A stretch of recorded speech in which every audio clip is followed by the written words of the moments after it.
बिस्मिल्लाहिर्रहमानिर्रहीम। हम second lecture कर रहे हैं जी फैक्टराइजेशन का।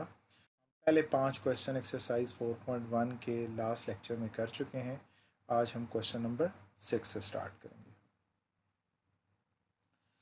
क्वेश्चन नंबर 6 हमारा है जी, हमने सॉल्व करनी है equation x over x plus 1 plus x plus 1 over x equal to 5/2 where x is not equal to -1 और x is not equal to 0 solve by factorisation.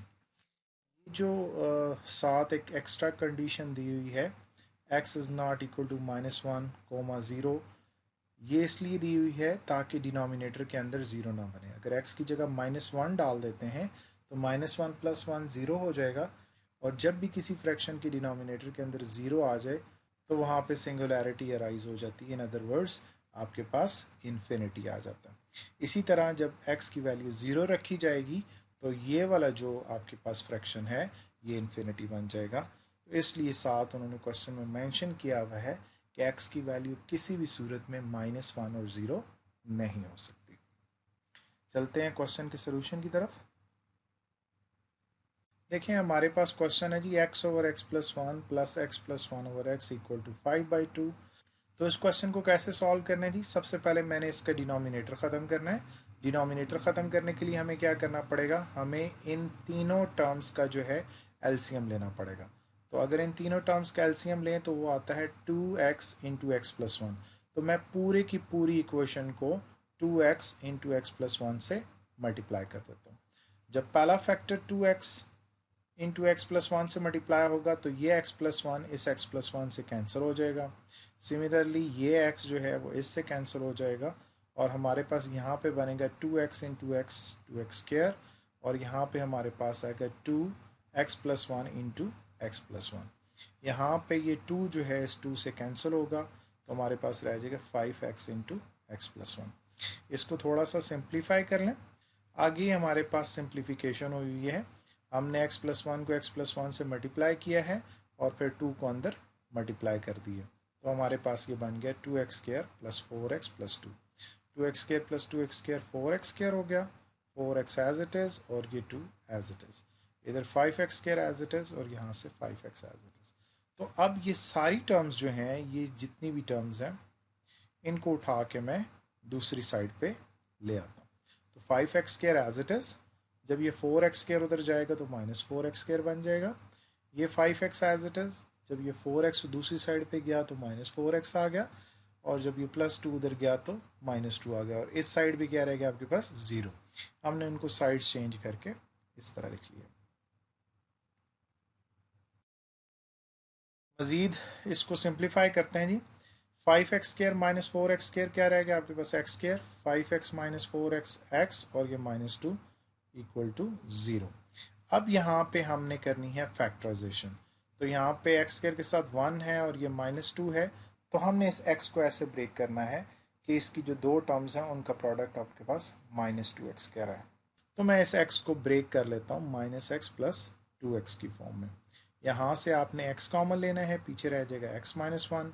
यहाँ से 2 कॉमन लेंगे, यहाँ पे भी रह जाएगा x माइनस 1 इक्वल टू 0।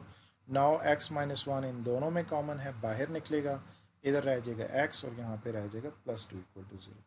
दो चीज़ों का प्रोडक्ट 0 है, या फर्स्ट वैल्यू 0 होगी या आपके पास सेकेंड वैल्यू 0 होगी। तो यहाँ से x की वैल्यू हमारे पास आ गई 1 और यहाँ से x की वैल्यू आ गई -2। तो हमारा सोल्यूशन सेट आ गया 1 -2। नेक्स्ट क्वेश्चन है जी, हमने सॉल्व करना है 1 over x plus 1 plus 2 over x plus 2, 7 over x plus 5, और साथ कंडीशन दी हुई है x is not equal to -1 -2 -5। Reason वही है कि अगर x की वैल्यू -1 डालेंगे तो ये 0 बनेगा और ओवरऑल इन्फिनिटी बन जाएगा। अगर -2 डालेंगे तो ये 0 और -5 डालेंगे तो ये 0। तो ये किसी भी सूरत में डिनोमिनेटर 0 नहीं होने चाहिए। सॉल्व करते हैं क्वेश्चन। सेम वही स्टेप्स हैं जो पिछले क्वेश्चन में हमने किए थे। क्या करना है? हमने डिनोमिनेटर को ख़त्म करना है। डिनोमिनेटर को ख़त्म करने के लिए इन तीनों टर्म्स का हम एलसीएम लेंगे। वो हमारे पास बना x plus 1 x plus 2 x plus 5। हम पूरी की पूरी इक्वेशन को इन तीनों से मल्टीप्लाई कर देंगे। जब ये फर्स्ट टर्म मल्टीप्लाई होगी इनसे तो x प्लस 1 से कैंसिल हो जाएगा, इधर x प्लस टू से कैंसिल होगा, इधर x प्लस फाइव से कैंसिल हो जाएगा। तो x प्लस फाइव रह गया, यहाँ पे x प्लस फाइव रह गया, और यहाँ पे इक्वल की दूसरी साइड पे x plus one x plus two और ये 7 रह गया। हमने इन दोनों का आपस में मल्टीप्लाई किया, इस तरीके से इनको मल्टीप्लाई किया, सिंप्लीफिकेशन की। सिंप्लीफिकेशन करने के बाद सारी टर्म्स को हम नेक्स्ट स्टेप में एक साइड पे ले आएंगे। अब ये जितनी भी टर्म्स थी ये वाली, इन सब को हम उठा के इस साइड पे ले आए, इन सारी टर्म्स को। तो हमारे पास बन गया 4x² plus 2x minus 6 equal to 0। इसमें से हमने 2 कॉमन ले लिया क्योंकि 2 सारी टर्म्स में है, वो कॉमन लेके हम दूसरी साइड पे उसको डिवाइड कर देंगे। तो ये 2 उधर जाके डिवाइड हो जाएगा, तो आपके पास रह गया 2x² प्लस x माइनस 3। अब 2 और 3 को मल्टीप्लाई करें -3 को, तो आपके पास -6x² आता है। तो आपने इस x को ब्रेक करना है ऐसी दो टर्म्स में जिनका प्रोडक्ट -6x² बने। तो वो कौन कौन सी टर्म्स है जी? -2x plus 3x। तो अब इन दो में देखें 2x कॉमन है, पीछे x माइनस 1 रह गया, यहाँ से 3 कॉमन है, x माइनस 1 रह गया, और x माइनस 1 दोनों में कॉमन है, बाहर निकलेगा, पीछे रह गया 2x plus 3 equal to 0। Either first value 0 और सेकंड वैल्यू 0। यहाँ से x की वैल्यू आ गई 1, और यहाँ से अगर आप ऑब्जर्व करें तो 2x आ गया -3 और x की वैल्यू आ गई -3/2। तो हमारे पास सोल्यूशन सेट आ गया 1 -3/2। लास्ट क्वेश्चन है जी हमारा आज के टॉपिक का। आज हमारा बड़ा छोटा सा लेक्चर था, मैंने इसमें कुछ ग्राफ्स इंक्लूड किए हैं इस लेक्चर में ताकि थोड़ा सा आपका क्वाड्रेटिक इक्वेशन का इंटरेस्ट बिल्डअप हो। गो के वो जो ग्राफ हैं उसका हमारे जो कंटेंट्स हैं उसके साथ कोई ताल्लुक नहीं है, लेकिन एंट्री टेस्ट वगैरह में वो आपको हेल्प करेंगे। हमारे पास क्वेश्चन है जी a/ax-1 plus b/bx-1 equal to a plus b।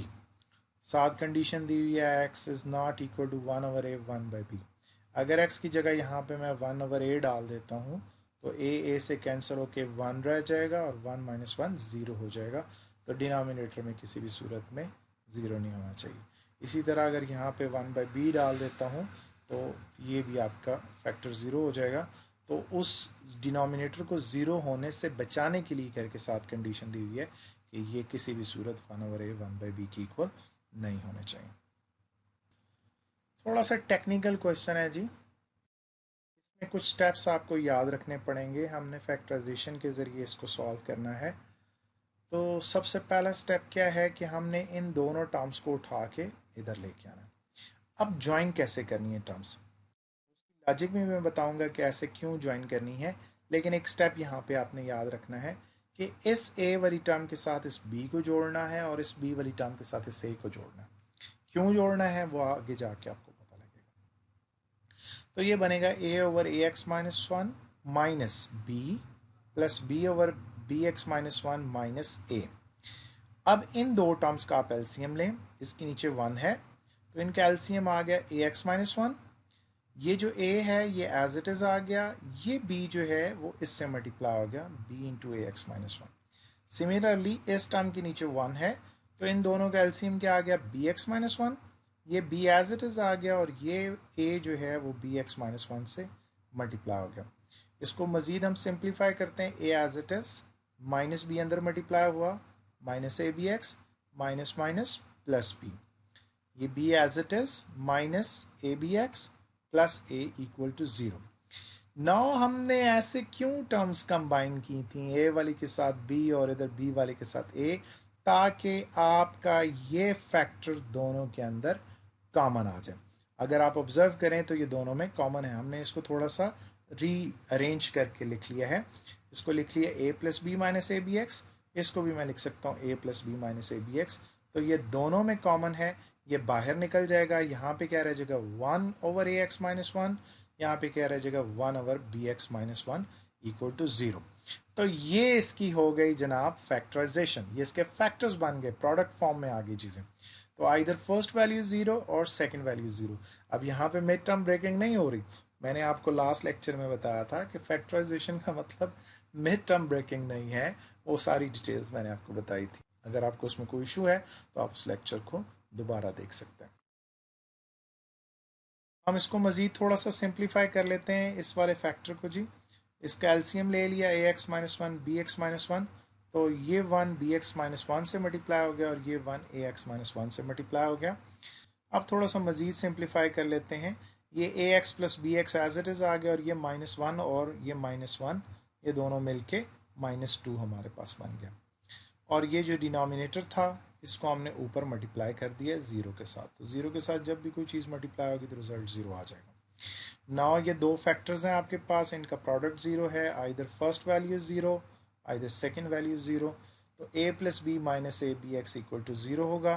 तो हम इस a बी एक्स को उठा के उधर ले जाते हैं, तो a बी एक्स हमारे पास बराबर होगा a प्लस बी के। हमें तो x फाइंड आउट करना है, तो ये a b इधर आके डिवाइड हो जाएगा। सिमिलरली इसको देखें अगर, तो इन दो टर्म्स में x कॉमन है, हम इसको बाहर निकाल लेते हैं और ये -2 जो है इसको उठा के दूसरी साइड पे ले आते हैं। हमने x फाइंड आउट करना है, तो ये a प्लस बी इधर आके डिवाइड हो जाएगा। तो हमारे पास सोल्यूशन सेट बनेगा a plus B over A B to a plus B. अब क्वाड्रेटिक इक्वेशन के सोल्यूशन के रिलेटेड हमारे पास कुछ पॉइंट्स हैं। क्वाड्रेटिक इक्वेशन की किसी भी सूरत में दो से ज़्यादा रूट एग्जिस्ट नहीं करेंगे। ज़्यादा से ज़्यादा जो है वो इसके दो रूट्स हो सकते हैं। प्रूफ अगर आप देखना चाहें तो ये दो लिंक हैं, आधा प्रूफ इसके अंदर है और आधा प्रूफ इसके अंदर है। हमारे कोर्स से रिलेटेड नहीं है, इसलिए मैंने यहाँ पे लेक्चर में उसको इंक्लूड नहीं किया। अगर कोई अपने इंटरेस्ट के लिए देखना चाहे तो इन दो लिंक्स के ऊपर विजिट करके चेक कर सकता है। इसी चीज़ को अगर हम जनरलाइज करें तो हम कह सकते हैं कोई भी पॉलिनोमियल इक्वेशन जिसकी डिग्री n हो उसके ज़्यादा से ज़्यादा n रूट्स होंगे। अब हम क्वाड्रेटिक इक्वेशन को एक्सप्लोर करते हैं ग्राफिकली। ये आपके कोर्स से रिलेटेड नहीं है, लेकिन इससे आपके कंसेप्ट थोड़े से बिल्डअप हो जाए। ये वेबसाइट है जी, इस पे मैं ए बी सी की वैल्यूज़ चेंज करके आपको बताऊंगा कि ग्राफ कैसे चेंज हो रहा है। तो आप ख़ुद भी इस पे विज़िट करके चेक कर सकते हैं। क्वाड्रेटिक इक्वेशन जो हमारे पास स्टैंडर्ड होती है a x square plus b x plus c equal to zero. अगर हम ए को चेंज करें तो क्या होगा, अगर हम बी को चेंज करें तो क्या इफेक्ट्स आएंगे, और अगर हम सी को चेंज करें तो क्या इफेक्ट्स आएंगे। ए की वैल्यू पॉजिटिव रखेंगे तो क्या होगा, ए की वैल्यू नेगेटिव रखेंगे तो क्या होगा, और अगर हम ए को ज़ीरो कर देंगे तो क्या होगा। ये हमारे पास जी स्टैंडर्ड क्वाड्रेटिक इक्वेशन है जी, a x square plus b x plus c is equal to zero. सबसे पहले ये देखें, मैंने ए की वैल्यू को 1 रखा है, बी की वैल्यू को 0 रखा है और सी की वैल्यू को मैंने 2 रखा है। तो मेरे पास इक्वेशन बनेगी 1x square plus 0x plus 2 equal to 0। तो ये नीचे इक्वेशन शो हो रही है x स्क्वायर प्लस 2। तो x स्क्वायर प्लस 2 का ग्राफ आपके पास इस तरह का बनेगा। सबसे पहले मैं आपको c को चेंज करके दिखाता हूँ कि c को चेंज करने से क्या होगा। अगर आप गौर करें तो ये जो ग्राफ टच कर रहा है ये यहाँ पे 2 के ऊपर टच कर रहा है, y की वैल्यू 2 है। अगर मैं इसको ऊपर लेके जाता जाऊँ, ये मैंने इसको 4 पे लेके गया तो ग्राफ 4 पे चला गया। इसी तरीके से इसको 5 पे लेके चला जाता हूँ तो आप देखेंगे ग्राफ 5 पे चला गया। इसी तरह अगर मैं इसको नीचे लेके आता हूँ तो ये -5 पे लेके आता हूँ तो ग्राफ -5 पे टच करेगा। तो सी को चेंज करने से जस्ट ग्राफ ट्रांसलेट करता है, इसके अलावा उसको ऊपर कोई फ़र्क नहीं पड़ता। ना हम चेक करते हैं कि ए को चेंज करने से ग्राफ के ऊपर क्या फ़र्क पड़ता है। अगर मैं ए वैल्यू को जो है 1 से 2 पे लेके जाऊं तो आप देखें ग्राफ है वो आपका सुकड़ता जा रहा है। इसी तरह अगर मैं उसको नीचे की तरफ लेके आऊं तो ग्राफ आपका थोड़ा सा फैल रहा है। नाउ आपने ऑब्जर्व करना है जब ए की वैल्यू 0 होगी तो क्या होगा। ये आप देख रहे हैं ग्राफ आपका जो है वो फैलता जा रहा है, और जब ए की वैल्यू 0 हुई तो उसने क्या दिया, it is not a quadratic equation. वो तो आपके पास एक स्ट्रेट लाइन बन गई है, तो अब क्वाड्रेटिक इक्वेशन नहीं रही। तो जब ए की वैल्यू नेगेटिव हुई तो आपका ग्राफ जो है, आपका जो पैराबोला है वो डाउनवर्ड आना शुरू हो गया। तो ए की नेगेटिव वैल्यू जो है वो डाउनवर्ड पैराबोला बनाएगी और ए की जो पॉजिटिव वैल्यू है वो अपवर्ड पैराबोला बनाएगी। तो ए की वैल्यूज़ का भी आपको पता लग गया कि चेंज होने से क्या फ़र्क पड़ता है। फॉर एग्जांपल ए को मैं 0 रखता हूँ, ये लीनियर इक्वेशन बन गई हमारे पास, एक स्ट्रेट लाइन को रिप्रेजेंट कर रही है। नाउ आप देख लें जो b की वैल्यू है उसको चेंज करने से आपका ग्राफ पे क्या चेंजेस आ रहे हैं। ठीक है, उम्मीद करता हूँ स्टूडेंट आज का लेक्चर आपको क्लियर हो गया होगा। इंशाल्लाह नेक्स्ट लेक्चर में हम करेंगे कंप्लीटिंग स्क्वायर मेथड। उस वक्त तक के लिए अल्लाह हाफिज़।